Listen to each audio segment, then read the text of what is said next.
भारत बनाम England test series के बीच एक और निराशाजनक खबर सामने आई है। युवा ऑलराउंडर नीतीश कुमार रेड्डी घुटने की गंभीर चोट के कारण शेष सीरीज से बाहर हो गए हैं।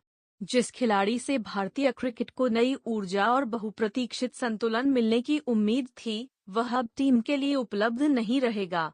एक साधारण जिम सेशन के दौरान लगी चोट से करियर का एक बड़ा मौका उनके हाथ से फिसल गया। यह सिर्फ दुर्भाग्य नहीं है, बल्कि एक बार फिर यह सवाल खड़ा करता है कि क्या हमारे खिलाड़ियों को फिटनेस और लोड मैनेजमेंट के नाम पर सिर्फ थ्योरी सिखाई जा रही है, या वास्तव में उनके शरीर की जरूरतों को समझा भी जा रहा है।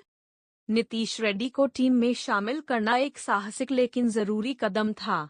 युवा खून में वह जज्बा था जो इंग्लैंड जैसी मुश्किल परिस्थितियों में खुद को साबित कर सकता था। हालांकि जब उन्हें मौका मिला, खासकर लॉर्ड्स टेस्ट में, तो उन्होंने शानदार गेंदबाजी से इंग्लैंड के दोनों ओपनर्स को एक ही ओवर में आउट कर यह साबित भी किया कि वह सिर्फ टीम का हिस्सा नहीं बल्कि भविष्य की योजना है। लेकिन अब यह चोट उनके आत्मविश्वास पर ही नहीं, बल्कि भारतीय टीम की रणनीति पर भी चोट की तरह है। पहले ही टीम अर्शदीप सिंह और आकाशदीप की चोटों से परेशान है। अब नीतीश का बाहर होना जैसे किसी कमजोर पुल से एक और खंभा निकाल देना है।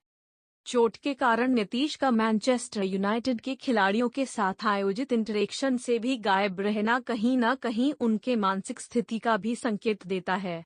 एक युवा खिलाड़ी जो बड़े सपने लेकर इंग्लैंड गया था, अचानक खुद को होटल के कमरे में स्कैन रिपोर्ट पढ़ते हुए पाता है। यह किसी भी खिलाड़ी के लिए दिल तोड़ने वाला होता। और शायद यही वह मुद्दा है जिस पर भारतीय क्रिकेट को बार बार ठहर कर सोचना चाहिए। क्या हम अपने युवाओं को मौका देने के बाद उन्हें सपोर्ट भी उतनी ही गंभीरता से देते हैं? अब सवाल उठता है कि उनकी जगह कौन लेगा। शायद शार्दुल ठाकुर वापसी करें, लेकिन वह भी हाल ही में अपने प्रदर्शन से टीम को ज्यादा आश्वस्त नहीं कर पाए हैं। पहले टेस्ट में उनकी गेंदबाजी सीमित रही और बल्ले से भी कोई खास योगदान नहीं दिखा सके। यह बदलाव फिर से टीम को अस्थिर कर सकता है और इंग्लैंड जैसी मजबूत टीम के खिलाफ हर अस्थिरता हार के करीब ले जाती है। भारतीय टीम पहले ही 1-2 से पीछे है और मैनचेस्टर टेस्ट में हार का मतलब होगा सीरीज का नुकसान। ऐसे में यह चोट केवल एक खिलाड़ी की अनुपस्थिति नहीं है, बल्कि टीम की पूरी संतुलन की डोर का खुलना है। नीतीश रेड्डी के इस चोटिल पड़ाव को महज एक मेडिकल घटना कहकर खारिज नहीं किया जा सकता।